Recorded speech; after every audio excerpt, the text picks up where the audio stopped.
Good morning everyone. आज हम chapter 3 शुरू करते हैं। चैप्टर 3 का नाम है pair of linear equations in two variable. पहले हम पढ़ते हैं लीनियर इक्वेशंस क्या होती हैं।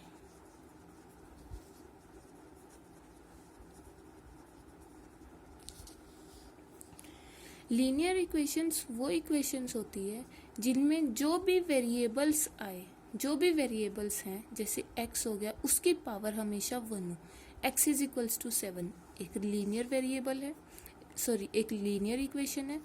x plus y is equals to 7 ये भी एक लीनियर इक्वेशन है, लेकिन इसमें वेरिएबल्स कितने हो गए? 2, एक x और एक y।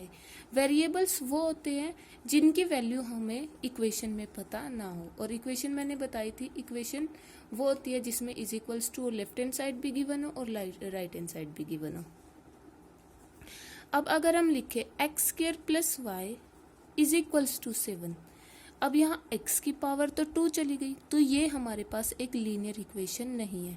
हमारे पास जितने भी वेरिएबल होंगे एक इक्वेशन में, अगर उनकी पावर 1 है तो वो हमारे पास लीनियर इक्वेशन आएगी। अगर 1 से एक्सीड हो गई तो वो हमारे पास लीनियर इक्वेशन नहीं है। अब आता है पेयर। पेयर का मतलब हम किसी भी क्वेश्चन, जो भी क्वेश्चन करेंगे उसमें 2 लीनियर इक्वेशंस की बात करेंगे, एक की नहीं। तो इसीलिए हमने लिखा है pair of linear equations in 2 variables. और वेरिएबल्स कितने होंगे हमारे पास? 2। इस चैप्टर में हम लीनियर इक्वेशंस की बात करेंगे। हर एक क्वेश्चन में पेयर होगा, मतलब 2 लीनियर इक्वेशंस होंगी, और हर एक लीनियर इक्वेशन में 2 वेरिएबल्स होंगे। अब हम बात करते हैं इंटरसेक्टिंग लाइंस,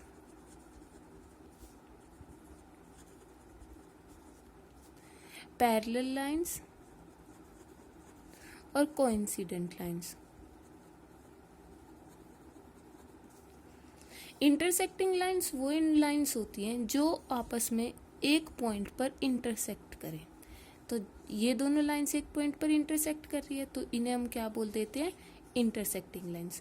पैरेलल लाइंस वो लाइंस होती है जिनके बीच का डिस्टेंस जो है वो हमेशा सेम रहे, या फिर हम बोल सकते हैं जो कभी भी मीट ना करे, जो ऐसे ही चलती जाएंगी अप टू सो ऑन, वो हमारे पास हो जाती है पैरेलल लाइंस। लेट कर लो, इस लाइन का नाम हो गया L, इस लाइन का नाम ले लिया हमने M, तो हम इसे ऐसे लिखते हैं L is parallel to M। अब कोइंसिडेंट लाइन। कोइंसिडेंट लाइन होती है, एक लाइन ये हो गई जो बिल्कुल इसी का पाथ फॉलो करेगी, दूसरी लाइन भी, वो कौन सी हो जाएगी? Coincident line. मतलब एक के ऊपर ही दूसरी लाइन होगी और आपस में दोनों एक दूसरे के ऊपर ही मिलती है। अब ये लाइंस जो है वो एक पॉइंट पे मीट कर रही है, इसका मतलब इसका सॉल्यूशन कितना हो जाएगा? 1 सॉल्यूशन। जो इंटरसेक्टिंग पॉइंट होता है उसे हम बोलते हैं कि वो क्या है हमारे पास? Solution of these 2 equations. अब ये हमारे पास 2 लाइंस है, ये तो कभी भी मीट नहीं करेंगी आगे जाकर, तो ये क्या हो गया हमारे पास? No solution. पैरेलल लाइंस जब भी हमारे पास क्वेश्चन में आएंगी उनका कोई भी सॉल्यूशन नहीं निकलता हमारे पास, तो हम लिख देते हैं कि इसका कोई भी सॉल्यूशन नहीं है। और कोइंसिडेंट लाइंस, अब ये हर एक पॉइंट पे मीट कर रही है, तो इसका मतलब इसका हर एक पॉइंट सॉल्यूशन हो गया। तो इसमें क्या लिखेंगे हम? हमारे पास कितने सॉल्यूशन हो गए? Infinitely many solution. अब देखो, जिसका अब हमारे पास 2 टर्म्स आती है, कंसिस्टेंट और इनकंसिस्टेंट। कंसिस्टेंट वो लाइंस होती हैं, वो पेयर ऑफ लाइंस होती है जिनका सॉल्यूशन एग्जिस्ट करे, कम से कम एक सॉल्यूशन तो होना ही चाहिए। तो इंटरसेक्टिंग लाइंस भी कंसिस्टेंट हो गई, और कोइंसिडेंट लाइंस भी क्या हो गई? कंसिस्टेंट, क्योंकि इसका भी एक सॉल्यूशन एग्जिस्ट करता है और इसके तो बहुत सारे सॉल्यूशन एग्जिस्ट करते हैं। और इनकंसिस्टेंट वो लाइंस होती है जिनका कोई भी सॉल्यूशन एग्जिस्ट नहीं करता, जैसे पैरेलल लाइंस। पैरेलल लाइंस का कोई सॉल्यूशन नहीं एग्जिस्ट करता, तो वो हम उन्हें क्या बोलते हैं? Inconsistent solution. अब आगे हम एक्सरसाइज 3.1 शुरू करते हैं। 3.1 में 3 ही क्वेश्चन है और तीनों अच्छे से समझने हैं। पहले क्वेश्चन है आफ्ताब और उसकी डॉटर की एज के बारे में। लेट कर लो पहले तो आफ्ताब एज, और फिर हमने उसकी डॉटर आफ्ताब्स डॉटर एज, क्या हो गई हमारे पास y। आफ्ताब एज x और उसकी डॉटर की एज कितनी ले ली हमने y। अब क्वेश्चन में गिवन है 7 years एगो, 7 साल बाद, तो 7 साल बाद क्या हो जाएगा 7 years एगो, सॉरी 7 years एगो, इसका मतलब 7 साल पहले, 7 years एगो, 7 साल पहले आफ्ताब की एज कितनी हो जाएगी, आफ्ताब एज 7 साल माइनस कर देंगे उसकी एज से, और सिमिलरली उसकी डॉटर की एज कितनी हो जाएगी, वो भी y -7, क्योंकि 7 साल पीछे चले गए ना दोनों, 7 साल पहले की बात कर रहे हैं। अब क्वेश्चन रीड करो, अकॉर्डिंग टू क्वेश्चन क्या बोल रहा है, आफ्ताब बोल रहा है 7 साल पहले I was 7 times as old as were you then, कि मैं तुम्हारे 7 टाइम्स था। इसका मतलब x -7 ये आफ्ताब की एज हो गई, वो क्या है 7 टाइम्स है अपनी डॉटर की एज की। तो ये हमारे पास इक्वेशन बन गई। इक्वेशन को सोल्व कर दो, क्या बन गया x -7 is equals to 7 y -49। इसे 7y और 49 को इस साइड ले आओ, क्या बन जाएगा x -7y plus 42 is equals to 0, और ये क्या हो गई हमारे पास इक्वेशन फर्स्ट। और जो भी हम इस क्वेश्चन को सोल्व करेंगे ये ग्राफिकली भी सोल्व करना है, ग्राफिकली और एल्जेब्राइकली सिर्फ रिप्रेजेंट करना है, सोल्व नहीं करना है, ये ध्यान रखना है। अगर सोल्व करना आया तो हम x और y की वैल्यूज भी निकालते हैं, बट इसमें रिप्रेजेंटेशन गिवन है तो रिप्रेजेंट ही करेंगे ओनली। अब यहां तक हो गया। अब आगे गिवन है 3 years फ्रॉम नाउ,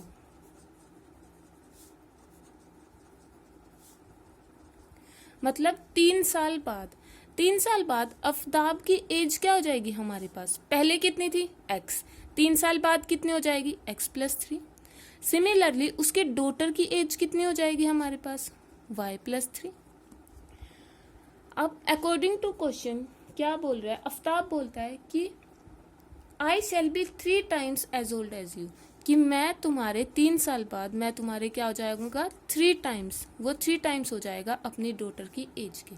तो ये हमारे पास इक्वेशन बन गई, डॉटर की एज को हमने 3 times मल्टीप्लाई कर दिया और ये क्या आ गई उसकी फादर की एज। अब सोल्व कर दो इसको, x +3 किसके इक्वल बन जाएगा 3y +3 के, दोनों को इस साइड ले आओ, क्या बन जाएगा x -3y -6 is equals to 0, और अब इसे दे दो सेकेंड। जो ये फर्स्ट और सेकंड हमारे पास इक्वेशन आई इसे हमने रिप्रेजेंट कर दिया एल्जेब्राइकली। अब हम ग्राफ की फॉर्म में इसे रिप्रेजेंट करते हैं। ग्राफ की फॉर्म में रिप्रेजेंट करने से पहले हमें टेबल बनाने होंगे। पहले लेते हैं table of equation first. Equation भी लिख दूंगी नीचे ताकि याद रहे क्या थी, x -7y + 42 is equals to 0। एक बार x की वैल्यू 0 रख लो, y की वैल्यू क्या आ जाएगी हमारे पास 6।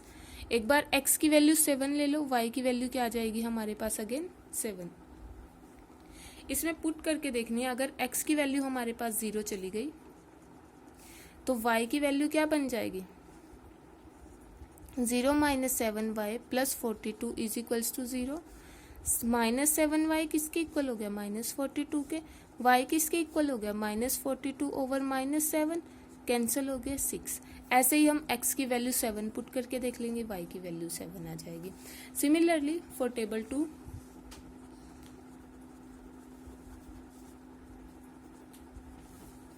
अब हम टेबल निकालेंगे इक्वेशन सेकंड का। इक्वेशन सेकंड ऊपर ही लिखी हुई है यही, तो हम इक्वेशन दोबारा नहीं लिखेंगे।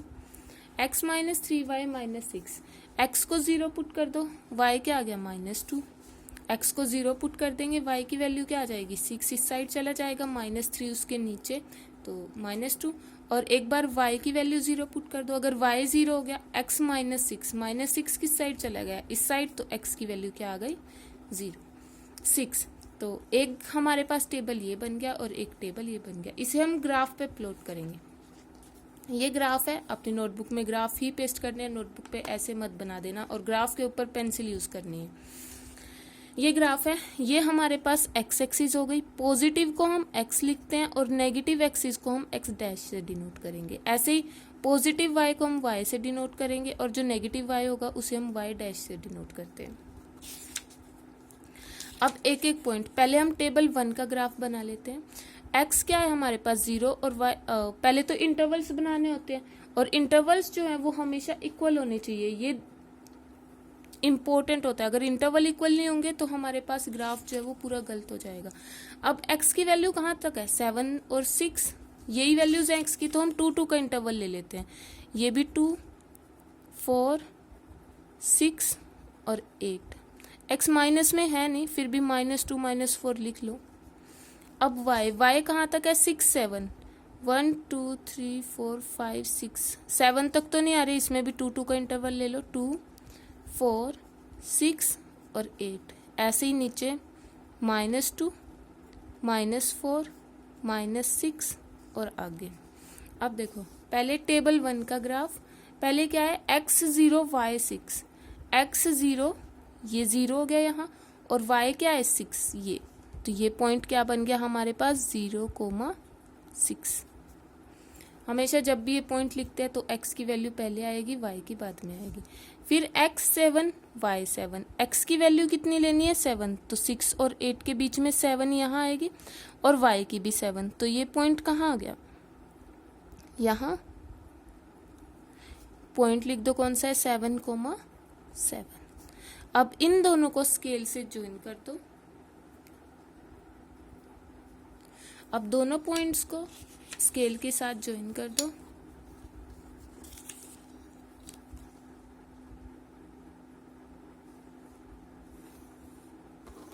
ये आ गया और इसके ऊपर इक्वेशन लिख दो कि ये कौन सी इक्वेशन की लाइन है, इस इक्वेशन की ऊपर लिख दो। क्या बन जाएगा, x - 7y + 42 = 0। अब हम दूसरे टेबल के लिए बनाते हैं। पहले क्या है x0 y -2, x0 यहाँ इस पॉइंट पे, y -2 ये पॉइंट हो गया, क्या बन गया 0, -2। आगे है y0 x6, y 0 है और x क्या है 6, ये पॉइंट हो गया हमारे पास, क्या बन गया 6,0। इन दोनों पॉइंट को भी स्केल से मिला दो, ये बन गई हमारे पास। इसके ऊपर भी हम क्या लिख देंगे, अपनी इक्वेशन क्या थी, x - 3y - 6 = 0, और ये हमारा क्या बन गया पूरा ग्राफ। अब हम करते हैं क्वेश्चन सेकंड। सिर्फ सोल्व नहीं करना था, यहीं तक छोड़ देना है। ये ग्राफिकली हो गया हमारे पास, और जो ये इक्वेशंस बनी है फर्स्ट और सेकंड, ये अलजेब्राइकली हो गया। अब क्वेश्चन 2 में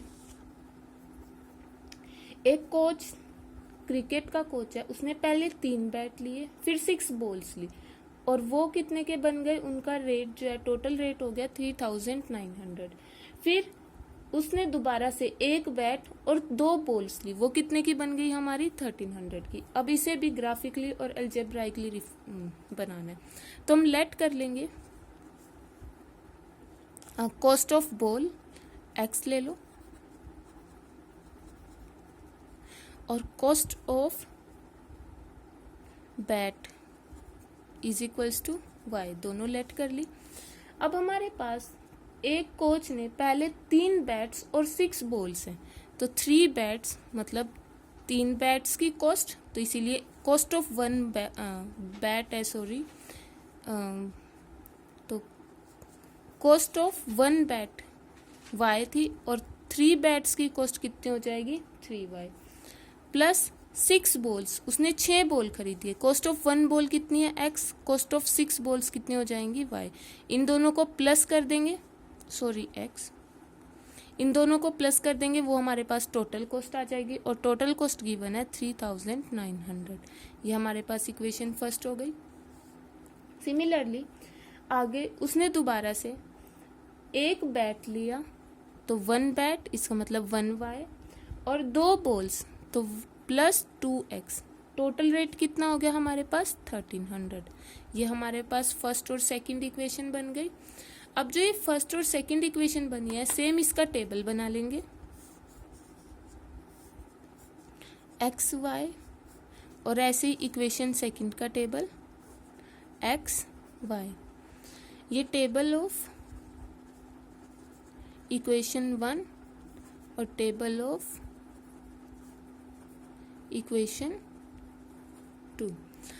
जो इक्वेशन 1 का टेबल है, अब वही x को 0 पुट कर दो। अगर x को 0 पुट कर देंगे 3y 6y तो 6x तो 0 ही हो गया, कितना बन गया 3900।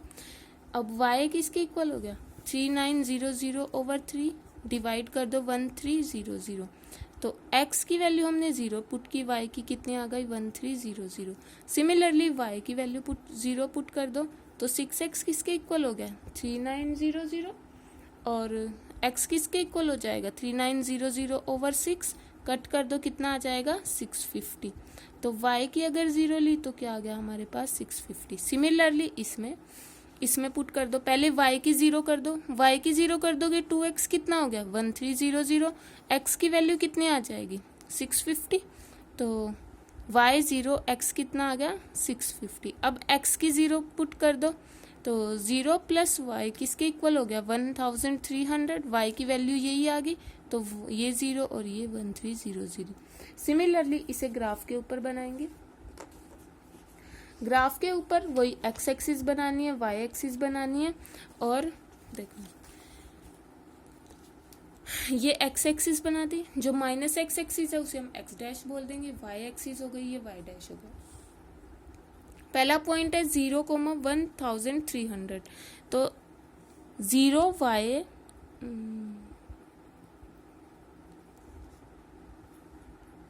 सॉरी वो ग्राफ में ना x और y एक्सिस इंटरचेंज है, तो मैं तुम्हें यही बता रही हूँ, बट तुम्हें ये ग्राफ पर ही बनाना है, और जैसे तुम्हें नोट्स प्रोवाइड करूँगी वैसे ही बनाना है।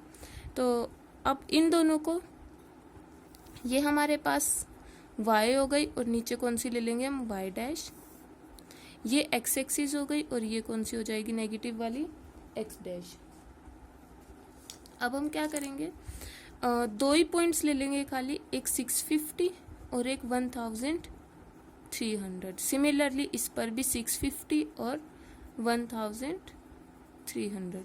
सिमिलरली -650 और ये भी -650। अब पहला पॉइंट है हमारे पास 0,0 x 0 और y क्या हो गया 1300, ये पॉइंट यहाँ आ गया। और दूसरा है 0,650, मतलब y 0 और x 650, तो ये हमारे पास लाइन बन गई। इसे दोनों पॉइंट्स को मीट कर दो, ये आ गई। और इसके ऊपर इक्वेशन लिख दो, कौन सी इक्वेशन का है, इस इक्वेशन का 3y plus 6x is equals to 3900।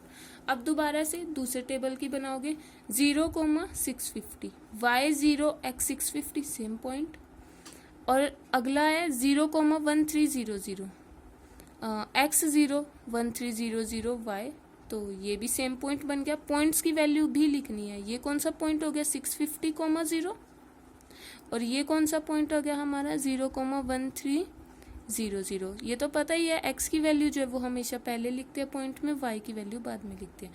तो सिमिलरली यही लाइन हमारी इस टेबल की बनेगी। इसके ऊपर इसका भी इक्वेशन लिख दो, क्या बन गया y plus 2x is equals to 1300। तो हमारे पास ये क्या बन गई coincident lines.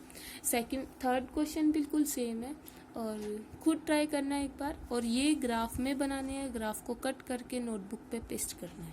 So have a good day.